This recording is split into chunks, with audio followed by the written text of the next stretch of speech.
Hello everyone, welcome to Mobius classes. आज हम अपना नेक्स्ट पार्ट देखने जा रहे हैं माइक्रो ऑर्गेनिजम्स का। और रिसेंटली कल की वीडियो में हम लोगों ने देखा कि माइक्रो ऑर्गेनिज्म को हमने स्टार्ट किया था कि माइक्रो ऑर्गेनिजम्स क्या होते हैं, माइक्रोब्स क्या होते हैं। इसी को हम लोगों ने जाना कि माइक्रोब्स भी कहते हैं, ठीक है।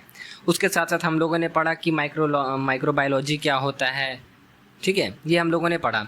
फिर हम लोग बेसिकली उसके माइक्रो ऑर्गेनिज्म के टाइप्स के बारे में समझते गए कि उसमें हम लोगों ने दो चीज़ को कवर अप किया था।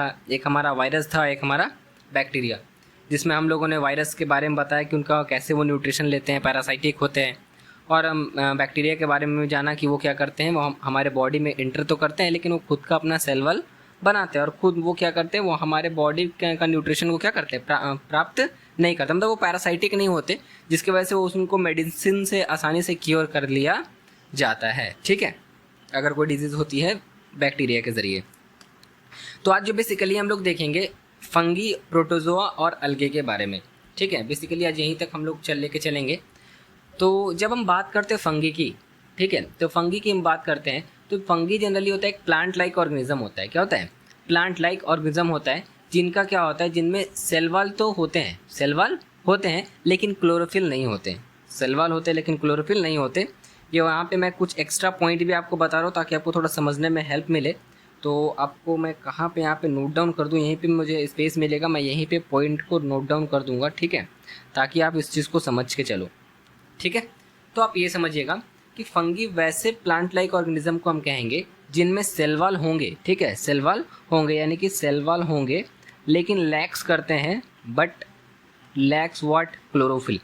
जब क्लोरोफिल नहीं होंगे तो जनरली ये ग्रीन इन कलर नहीं होंगे, और ग्रीन इन कलर नहीं होंगे तो इनका मोड ऑफ न्यूट्रिशन भी आपका ऑटोट्रॉपिक नहीं होगा। देखो चीज़ों को रिलेट करना सीखो। रिलेट करना क्या, हम कहें क्या कि देखो सेल वॉल इसमें होते हैं लेकिन इसमें क्लोरोफिल नहीं होता, और क्लोरोफिल पता है कि फोटोसिंथेसिस करने के लिए बहुत ही ज़रूरी है। तो क्लोरोफिल नहीं है तो वो फोटोसिंथेसिस का प्रोसेस तो नहीं करेंगे, तो इसका मतलब कि इनका जो मोड ऑफ न्यूट्रिशन होगा वो आपका फोटोसिंथेसिस वाला नहीं होगा, ठीक है। तो अब यहाँ पे सवाल आता है कि अगर फोटोसिंथेसिस नहीं कर पाएंगे, ऑटोट्रॉपिक नहीं है, तो इनका मोड ऑफ न्यूट्रिशन है क्या? तो मोड ऑफ न्यूट्रिशन में आते हैं हेट्रोट्रॉप्स। तो बच गए हेट्रोट्रॉप्स। तो हेट्रोट्रॉप्स के भी कई प्रकार होते हैं, लाइक हम जानते हैं होलोजोइक न्यूट्रिशन होता है, इंसेक्टिवोरस होता है, पैरासाइटिक होता है, सिम्बायोन्स होते हैं, सैप्रोफाइटिक होता है, ठीक है। तो इनमें से कोई एक होंगे। तो अब यहाँ पे हम समझेंगे कि हम ये फीड कैसे करते हैं। तो जनरली ये फीड करते dead and decaying organic matter पे। कहने का मतलब जो प्लांट्स के पार्ट या जो कुछ एनिमल्स जो डेड कर जाते हैं, डीके कर जाते हैं, उनसे अपना न्यूट्रिशन को क्या करते हैं, ये प्राप्त करते हैं, ठीक है, प्राप्त करता है। बोलिएगा सर ये इसको कंज्यूम कैसे करते हैं, खाते कैसे हैं? तो देखो बाबू, फंगी क्या करता है ना कि ये अपना इंजाइम्स को उसके ऊपर सिक्रीट करता है, कोई भी चीज़ के ऊपर सिक्रीट करता है इंजाइम्स को। और ये इंजाइम्स क्या करता है कि ये मतलब वो प्रोडक्ट का क्या करता है, सॉल्युबल पार्ट को एब्जॉर्ब कर लेता है, या हम बोल सकते हैं उनसे अपने न्यूट्रिशन को प्राप्त कर लेता है। तो याद रखिएगा इनका मोड ऑफ न्यूट्रिशन जो होगा आपका हेट्रोट्रॉपिक, यहाँ पे लिखा हुआ दे आर हेट्रोट्रॉपिक। हेट्रोट्रॉपिक कहने का मतलब खुद से फूड नहीं बनाए। अगर आपसे कोई ये पूछ दे, चलो भाई हेट्रोट्रॉपिक तो होते हैं, वो हेट्रोट्रॉपिक में के भी टाइप्स होते हैं, तो उसमें ये कौन सा मोड ऑफ न्यूट्रिशन शो करता है? तो याद रखिएगा सैप्रोफाइटिक। ये सैप्रोफाइटिक कहोगे इसको, सैप्रोफाइटिक न्यूट्रिशन, ठीक है, ध्यान से समझते जाना। They are simple non green plants, मतलब ये सिंपल होते हैं नॉन ग्रीन प्लांट्स, इसमें क्लोरोफिल होता नहीं है, जैसा कि मैंने बताया। उसके साथ साथ जब क्लोरोफिल नहीं होंगे तो इसमें पत्ते, रूट्स, ये सब तो मौजूद नहीं होंगे। ये देखो फिगर जो आप देख रहे होगे, ये मशरूम का फिगर है। किसका फिगर है? मशरूम का, जो कि एक फंगी है। क्या है आपका? फंगी। तो मशरूम जो होता है एडिबल होता है। एडिबल मतलब खाने योग्य, हम लोग इस्तेमाल करते हैं, सब्जी वगैरह बनाते हैं मशरूम का, ठीक है। और इसमें भी क्या होता है, रूट्स वगैरह नहीं होती। ये अपना न्यूट्रिशन जो ऑब्टेन करता है बाई सैप्रोफाइटिक मोड से, मतलब कि मरे हुए से अपना न्यूट्रिशन को क्या करता है, ये प्राप्त करता है, ठीक है।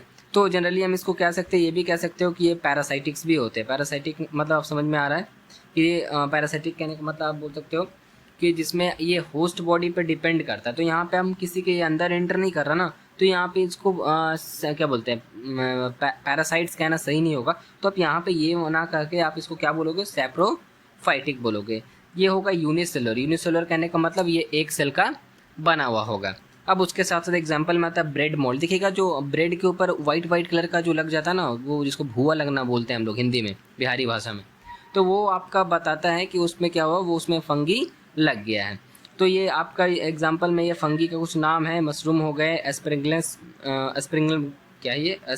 हो गया, ठीक है, एस्परगिलम्स, ब्रेड मोल्ड और मशरूम, ये सब सारे आपके फंगी में आते हैं। फंगी के और भी कुछ टाइप्स हमको देखने को मिलते हैं, जैसे ईस्ट का नाम सुने होंगे, ब्रेड मोल्ड्स का नाम सुने होंगे, तो ये सब भी आपका फंगीज में ही आता है। और मोल्ड्स में ही बात करूँ तो मोल्ड्स में ही आपका एस्परगिलिस, राइजोपस और पेनिसिलियम ये सब आता है, ठीक है। ब्रेड के ऊपर जो लगता है ना वो वाइट कलर का, तो उसको हम लोग बोलते हैं मोल्ड्स बोलते हैं, या ब्रेड मोल्ड्स आप बोलोगे, ठीक है। चलो ये तो आपको समझ में आ गया। हम लोग आगे देखेंगे कि बेनिफिशियल मतलब बैक्टीरिया का बेनिफिशियल रूप कौन है, यूज़फुल बैक्टीरिया कौन है, यूज़फुल वायरस कौन है, यूज़फुल फंगी कौन है, यूज़फुल अलगे कौन है, यूज़फुल प्रोटोजोआ कौन है, वो हम लोग आगे देखेंगे। फिलहाल अभी हम लोग सिर्फ देखते जा रहे हैं कि ये फंगी किसको बोलते हैं, प्रोटोजोआ किसको बोलेंगे, वायरस किसको बोलेंगे, बैक्टीरिया किसको बोलेंगे, ठीक है। तो ये हम लोग अलगे किसको बोलेंगे, ये हम लोग देख रहे हैं। तो ये तो फंगी समझ में आया। 2-3 पॉइंट जो अंडरलाइन कर रहे हैं आपको बस वही नोट डाउन करना है समझने के लिए। अब आ जाओ प्रोटोजोआ। तो भाई ये प्रोटोजोआ क्या होता है, हमें ये समझेंगे। तो जहाँ पे वर्ड आती है प्रोटोजोआ की, ठीक है, जहाँ पे वर्ड आती है प्रोटोजोआ की, तो प्रोटोजोआ जो वर्ड होता है बहुत ही मतलब बोल सकते हैं एडवांस लेवल का, और जल्दी कोई सुनते भी नहीं कि प्रोटोजोआ होता क्या है, और आता भी है सुनते भी तो पता चलता नहीं कि ये होता क्या है। तो ध्यान से समझिएगा, प्रोटोजोआ जो होता है ये यूनिसेलुलर ऑर्गेनिज्म होता है। कैसा होता है, यूनिसेलुलर ऑर्गेनिज्म, जिसमें सेल वाल बिल्कुल नहीं होते, यानी कि ये ऐसा ऑर्गेनिज्म होता है जिसमें ये यूनिसेलुलर तो होगा लेकिन दे लैक सेल वॉल, तो आप यहाँ पे एक पॉइंट नोट डाउन कर सकते हो, दे लैक सेल वॉल, मतलब इसमें सेल वॉल नहीं होता, दे लैक सेल वॉल, ठीक है। ये यूनिसेलुलर होंगे, ये इसमें सेल वॉल होता नहीं है। अब बात आती है कि प्रोटोजोआ सर पाए कहाँ जाते हैं, तो ये फ्रेश वाटर जो ए वाला एरिया जो हो गया, या बोलते हैं डैम्प वाला जगह, डैम्प मिट्टी मतलब गीला मिट्टी, ये सब जगह में, तो ये मॉइस्ट एरिया में ज़्यादातर ये आपको देखने को मिलते हैं। इसीलिए हम इनको क्या बोलते हैं कि एक्वेटिक बॉडीज़ में, मतलब ज़्यादातर ये समुद्री तट के किनारे या पानी में ही ये पाए जाते हैं, इसलिए इसको हम लोग जनरली क्या बोलते हैं कि एक्वेटिक बॉडीज़ में ही ये पाए जाते हैं। एग्जाम्पल में अमीबा से आप बहुत ज़्यादा फैमिलियर हो गए। अमीबा जो होता है वो यूनिसेलुलर ऑर्गेनिज्म होता है, एक सेल का बना होता है। इसका न्यूट्रिशन ये 2 फॉल्स फीड जो होता है इसको सीडोपोडिया बोलते हैं, ये सब तो आपको पता होगा। तो ये बेसिकली एक शॉर्ट इन्फॉर्मेशन आपको दे रहे हैं यहाँ पे सीडोपोडिया का, ठीक है। ये सब आपको पता होगा, प्रीवियस सेक्शन में आप क्लास 7 में पढ़े होगे अमीबा के बारे में, ठीक है। चलो ये अपना लाइफ स्पैन कैसे बिताते हैं, दे आर सॉलिटरी। सॉलिटरी करने का मतलब समझते हो, सॉलिटरी मतलब होता है एकांत, एकांत समझते हो, जो अकेला जैसा होता है ना, कुछ इसमें प्रोटोजोआ जो होते हैं अकेला जीवन व्यतीत करते हैं। कुछ जो ऐसे होते हैं कॉलोनियल कहने का मतलब बताया लास्ट वीडियो में मैंने बताया था, कॉलोनीज, एक समुदाय के लोग जो इकट्ठे होते हैं, ठीक है, जिसका मतलब होता है दे कैन एग्जिस्ट एलोन और लिव इन कॉलोनीज। एलोन कहने का मतलब सॉलिटरी मतलब जो अपना जीवन एकांत में व्यतीत करते हैं। They can be free living और पैरासाइटिक कहने का मतलब कि ये क्या कर सकता है कि फ्री लिविंग होगा, या तो क्या करता है पैरासाइटिक कहने का मतलब ये होस्ट बॉडी से अपना न्यूट्रिशन प्राप्त करेगा, ठीक है। विच मीन्स दे कैन लिव, ये तो हम बता दिए आपको, या नहीं ये मैंने बताया, which means they can live alone और also present inside the body of organism. Parasitic का मतलब क्या होता है, जो एक ऑर्गेनिज्म के बॉडी के अंदर जा करके अपने न्यूट्रिशन को प्राप्त कर रहा है। अब इसका शेप कैसा होता है, इरेगुलर होगा, ओवल होगा, स्फेरिकल होगा। अमीबा का कोई शेप नहीं होता, आप कुछ भी ड्रॉ कर दोगे ना और सेंटर में एक न्यूक्लियस दे दोगे तो वो आपका अमीबा का शेप बन जाता है, ठीक है। तो ये आप याद रखिएगा, फिक्स शेप नहीं होता अमीबा का। फॉर एग्जांपल अमीबा, पैरामीशियम, ये जो है दोनों आपका प्रोटोजोआ के अंदर आते हैं, ठीक है। समझ में आ रही है आपको बात। अब हमारा एक आता है लास्ट जो बचता है, जिसको हम लोग क्या बोलते हैं, अलगे। क्या बोलते हैं इसको, अलगे। तो अलगे के बारे में हम लोग पढ़ेंगे कि अलगे बोलते किसको हैं, ठीक है। आप बेसिकली अगर हम बात करें तो अलगे के बारे में पहले से ही कुछ आप लोग को पता होगा अगर आप पढ़े होंगे तो, अगर नहीं पढ़े तो आपको अभी हम बता देंगे कि अलगे बोलते हैं किसको, ठीक है। चलो तो स्टार्ट करते हैं। जनरली अलगे की अगर हम बात करें, यहाँ पे देते हैं जनरली अलगे, कीबोर्ड ग्रीन कलर से ले लेना, ठीक है। ये अलगे की बात करें तो ये जनरली सिंपल होता है, नॉन फ्लावरिंग होता है, मतलब इसमें फ्लावर्स वगैरह ये ग्रीन होता है, ठीक है, ग्रीन होते हैं। इनका मोड ऑफ न्यूट्रिशन भी ऑटोट्रॉपिक देखने को मिलेगा, लेकिन ये क्या होते हैं आपका, ये प्लांट होता नहीं है, ये नॉन फ्लावरिंग होता है, इसमें फूल वगैरह निकलते नहीं है। और एक तरह का एक्वेटिक प्लांट जिसको बोलते हैं, क्या बोलते हैं इसको, एक्वेटिक प्लांट, या उसको हम कहें कि इसलिए आपका plant animal plant like structure है, या प्लांट एनिमल लाइक स्ट्रक्चर है। मतलब इसमें कुछ कैरेक्टरिस्टिक्स आपको प्लांट का भी देखने को मिलेगा, कुछ आपका एनिमल्स का भी, मतलब कुछ गुण हम एनिमल का भी देख सकते हैं, कुछ प्लांट का भी देख सकते हैं, ठीक है। दैट इंक्लूड्स, इसमें क्या सीवीड्स हो गए, many single celled forms, algae is green in colour. आपको याद रखिएगा कि अलगे जो होते हैं ग्रीन इन कलर होते हैं और उसमें क्लोरोफिल कंटेन करते हैं, मतलब वो क्लोरोफिल कंटेन करते हैं तो ग्रीन होते हैं, ये तो समझ में आ रहा होगा। लेकिन इसमें कोई रूट स्टेम ये होता नहीं है, रूट स्टेम लीव्स, ये वैस्कुलर टिश्यू मतलब समझते हैं। जाइलम और फ्लोएम का नाम सुने होंगे आप, नहीं सुने तो अभी हम बता देते हैं। जाइलम जो होता है वाटर कंडक्ट करता है प्लांट के अंदर, और फ्लोएम जो होता है फूड, जैसे हमारे बॉडी के अंदर ओसियोफेगस है ना, फूड पाइप, फूड ले जाने वाला, विंड पाइप हवा ले जाने वाला, तो यहाँ पे प्लांट के अंदर होता है जाइलम जो होता है वाटर को कंडक्ट करता है, और फ्लोएम जो होता है वो फूड को कंडक्ट करता है, तो इसको वैस्कुलर टिश्यू बोलते हैं। क्या बोलते हैं? Vascular tissue. ये कुछ एग्जाम्पल्स है आपका, क्लेमाइडोमोनास, स्पाइरोगायरा, यूग्लिना, ये आप बोल सकते हो, ये आपका सब क्या चाहिए आपका अलगे में आते हैं। तो अलगे का मतलब समझिएगा कि इसमें ये यूग्लिना और क्लेमाइडोमोनास जो होते हैं ना, ये बोथ अब न्यूट्रिशन शो करते हैं, मतलब ऑटोट्रॉपिक भी और हेट्रोट्रॉपिक भी। इसलिए हम इसको क्या बोल रहे हैं कि ये plant animal plant like structure होता है, मतलब इसमें एनिमल का भी कैरेक्टरिस्टिक्स और किसका प्लांट का भी कैरेक्टरिस्टिक्स दोनों क्या होता है मौजूद होता है। इसके बहुत सारे वेरिएंट होते हैं अलगे के, ठीक है। ब्रू ग्रीन अलगे होता है, रेड अलगे होता है, तो हम लोग आगे जा करके इसको बारे में पढ़ेंगे, या हम लोग जो अपना क्लास इंक्रीज़ करेंगे यानी कि बढ़ेंगे नेक्स्ट ईयर में, तब हम लोग इसको डिटेल से पढ़ेंगे अलगे के बारे में, ठीक है। तो फिलहाल आप ये समझिएगा कि अलगे जो होता है वो स्मॉल प्लांट लाइक ऑर्गेनिज्म होता है जिसमें रूट स्टेम लीव्स होते नहीं हैं, इसमें सेल वॉल होते हैं और ये क्लोरोफिल कंटेन करते हैं। तो यहाँ पे मैंने क्लोरोफिल बता दिया, यहाँ पे एक चीज़ और नोट कर लो कि दे हैव सेल वॉल, ठीक है, सेल वॉल इनमें होगा। उसके साथ साथ ये क्लोरोफिल को कंटेन करते हैं, जिसके वजह से फोटोसिंथेसिस का प्रोसेस भी करते हैं, और जब फोटोसिंथेसिस करेंगे तो उसको हम लोग ऑटोट्रॉपिक न्यूट्रिशन भी कहेंगे, क्योंकि वो ऑर्गेनिज्म क्या करेगा अपना फूड खुद से प्रिपेयर करता है, ठीक है। समझ में आ रही है मेरी बात?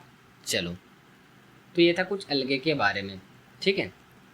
अब यहाँ पे देखो कि यहाँ पे यूज़फुल माइक्रो ऑर्गेनिजम्स की बात करें, ठीक है, यूज़फुल माइक्रो ऑर्गेनिज्म की बात करें तो कुछ यूज़फुल माइक्रो ऑर्गेनिजम्स भी होते हैं, जैसे कि हमने बैक्टीरिया के बारे में पढ़ा, तो बैक्टीरिया का कौन सा पार्ट जो है, कौन सा उनका टाइप जो है वो हमारे लिए यूज़फुल है, हमारे बॉडी के लिए हेल्पफुल होता है, वो हम लोग देखेंगे। तो सबसे पहले अगर हम यूज़फुल बैक्टीरिया की बात करें, ठीक है, यूज़फुल बैक्टीरिया की बात करें तो यहाँ पे हम लोग समझेंगे कि जितने भी बैक्टीरिया होते हैं वो क्या होता है, डीकम्पोजर्स होते हैं। डीकम्पोजर्स मतलब समझते हैं? किसी को डीकम्पोजर्स का मतलब मालूम है? डीकम्पोजर्स का मतलब होता है जो डीके करता है, ठीक है। हमको लगा कि हम आपको लाइव पढ़ा रहे हैं इसलिए हम पूछ रहे हैं किसी को डीकम्पोजर्स का मतलब मालूम, ठीक है। तो डीकम्पोजर्स का मतलब होता है जो चीज़ों को डीकम्पोज करता है। डीकम्पोज कहने का मतलब जो चीज़ों को सड़ाता है उसको हम लोग क्या बोलते हैं, डीकम्पोजर्स। क्या बोलते हैं उसको? डीकम्पोजर्स बोलते हैं, ठीक है।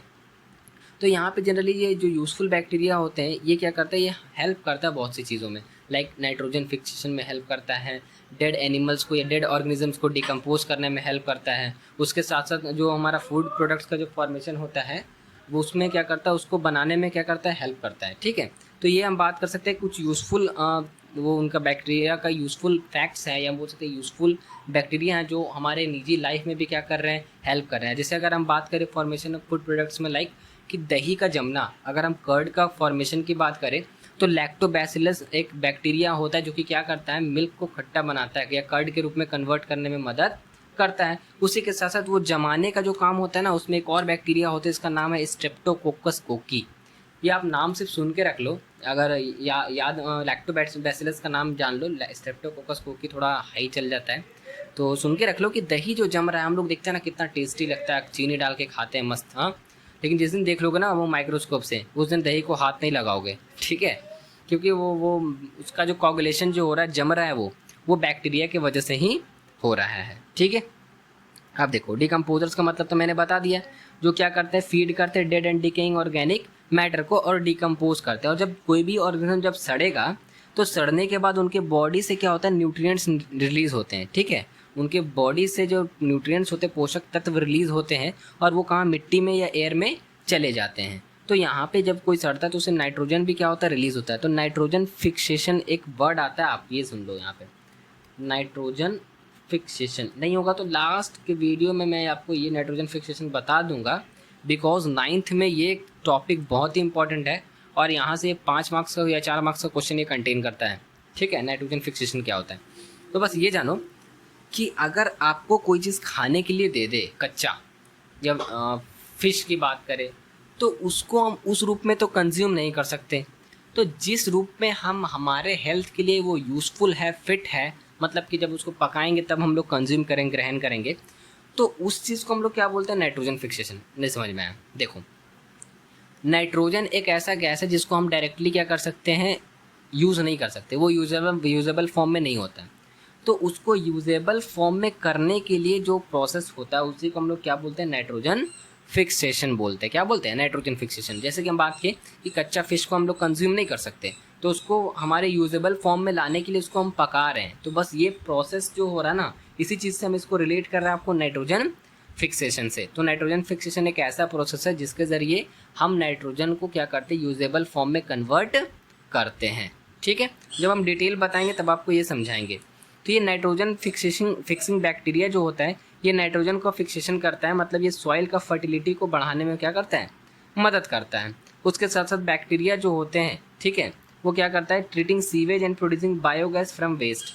जो वेस्ट मटेरियल होता है उससे क्या करता है, बायोगैस को भी प्रोड्यूस करने में क्या करता है, मदद करता है। उसके साथ साथ जितने भी हर्बीवोर्स हैं, हर्बीवोर्स मतलब कहने का मतलब जो कि ग्रीन प्लांट्स को कंज्यूम करते हैं, वो have cellulose digesting bacteria in their stomach. क्योंकि जब वो ग्रीन प्लांट्स को कंज्यूम करेंगे तो उसको डाइजेस्ट करने के लिए स्टोमक में बैक्टीरिया का होना बहुत ही ज़रूरी है। कुछ बैक्टीरियाज का इस्तेमाल किया जाता है एंटीबायोटिक्स मेडिसिन बनाने के लिए, लाइक पेनिसिलिन करके एक मेडिसिन आता है जो कि एंटीबायोटिक्स होता है। ठीक है, आप मार्केट से भी इसको परचेज़ कर सकते हो, ये मिलता है मार्केट में, या हम लोगों को डॉक्टर की तरफ से दवाई भी मिलता है पेनिसिलिन का। ठीक है, पेनिसिलिन का दवाई भी मिलता है। कुछ ऐसे बैक्टीरिया होते हैं जो कि कर्ड फॉर्मेशन करते हैं। कर्ड फॉर्मेशन मतलब दही को जमाने में मदद करते हैं, जिसको हम लोग बोलते हैं क्या, लैक्टोबैसिलस। क्या बोलते हैं इसको, लैक्टोबैसिलस।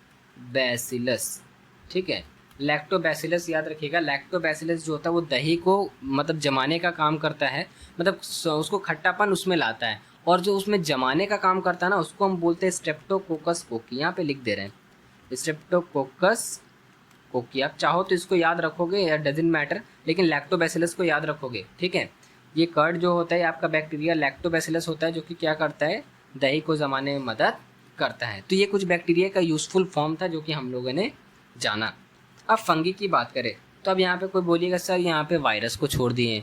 भाई अगर वायरस यूज़फुल हो जाएगा ना तो हम लोग बचेंगे नहीं। ठीक है, वायरस कितना आतंक फैला सकता है, क्योंकि वो क्या करता है, वो हमारे बॉडी में एंटर करके हमारे सेल को यूटिलाइज करता है अपने आप को डिफेंड करने के लिए।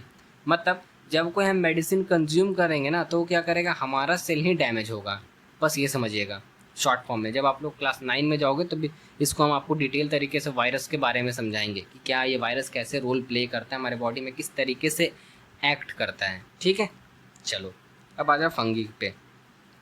तो यूजफुल फंगी की बात करते हैं। जैसे they act as decomposers that helps in adding nutrients to the soil. Decomposers कहने का मतलब डिकम्पोज कर रहा है, सड़ा करके कुछ भी चीज़ बनानी। जैसे अगर हम बात करें फर्मेंटेशन की बात करें, फर्मेंटेशन की अगर बात करें तो आप ये समझोगे जो शराब वगैरह बनता है वो जनरली सड़ के ही बनता है ना, तो यहाँ से ये आपका इस तरीके से ऑब्टेन्ड होता है। या कुछ ऐसे एंटीबायोटिक्स को भी बनाने के लिए इस्तेमाल किया जाता है। ईस्ट का इस्तेमाल किया जाता है अल्कोहलिक बेवरेज, शराब जिसको बोलते हैं, पेय पदार्थ जो होता है, नशीला पदार्थ। अल्कोहलिक बेवरेजेस का मतलब होता है नशीला पदार्थ। या ब्रेड जो बनता है, इडली बनता है, इडली खाते हैं हम लोग। ठीक है, तो ये सब फंगी की वजह से बनता है। मशरूम जो है एक एडिबल फंगी है जिसको हम लोग कंज्यूम भी करते हैं सब्जी के रूप में।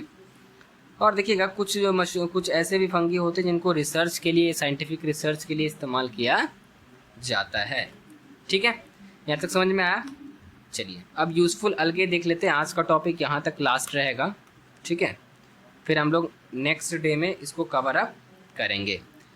यूज़फुल अलगे की बात करें तो यहाँ पे देखो क्या इसमें अलगे में यूज़फुल चीज़ है।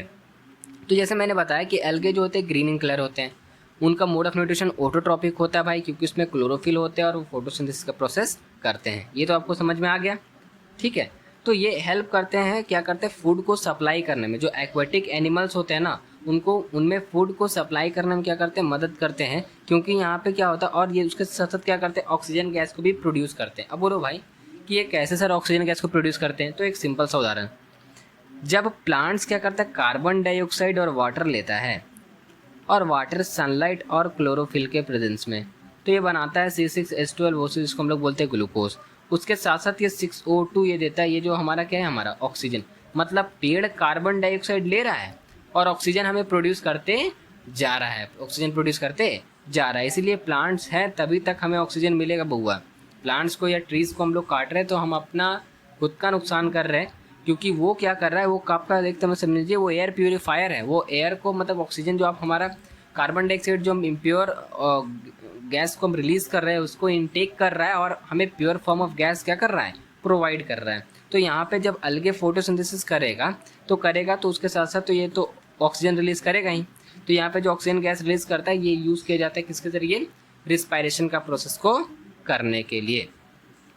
रेड एल्गे जो होते हैं वो कुछ कंट्रीज़ में इसको खाया भी जाता है, ठीक है। और कुछ एल्गे ऐसे होते हैं जिनका इस्तेमाल किया जाता है जेली, जो होता है ना जेली लाइक आप चीज़ जो होता है, या टूथपेस्ट को बनाने में इस्तेमाल किया जाता है।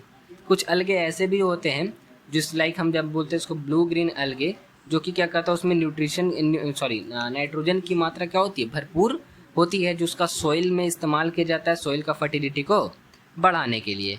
और कुछ अगर हम बात करें कुछ और भी अलगे होते हैं लाइक ब्राउन अलगे जिसको बोलते हैं, जिसमें आयोडीन और पोटैश की मात्रा, पोटैश मतलब पोटेशियम का एक पार्ट है, ठीक है। आयोडीन और पोटैश की मात्रा क्या होती है, ज़्यादा होती है, मतलब वो उनसे प्राप्त होते हैं, उसके सोर्स है, ज़रिया है आयोडीन और पोटैश का। तो ये चीज़ आपको समझ में आ गया होगा। तो आज का सेशन को हम यहाँ पे एंड कर रहे हैं। उम्मीद कर रहे हैं आपको सेशन समझ में आया हो, और नेक्स्ट वीडियो में उम्मीद करते हैं चैप्टर ख़त्म ही जनरली हो जाएगा, लास्ट ही बचा हुआ है, इतना देख लो ये इतना नीचे तक, ठीक है। तो नेक्स्ट वीडियो एकदम छोटा होगा, और उसके बाद इसके साथ हम एक नाइट्रोजन साइकिल भी हम क्या करेंगे, एक ऐड कर देंगे ताकि वीडियो थोड़ा सा लंबा भी हो जाए और आप लोग कुछ सीख भी लो, ठीक है। तो वीडियो को तब तक के लिए एंड कर रहे हैं। उम्मीद करता है आपको सेशन समझ में आया हो। तब तक के लिए bye, take care, have a good day. Video को लाइक कर दीजिएगा और अपने फ्रेंड सर्कल में शेयर ज़रूर कीजिएगा, ठीक है। चलिए बाय।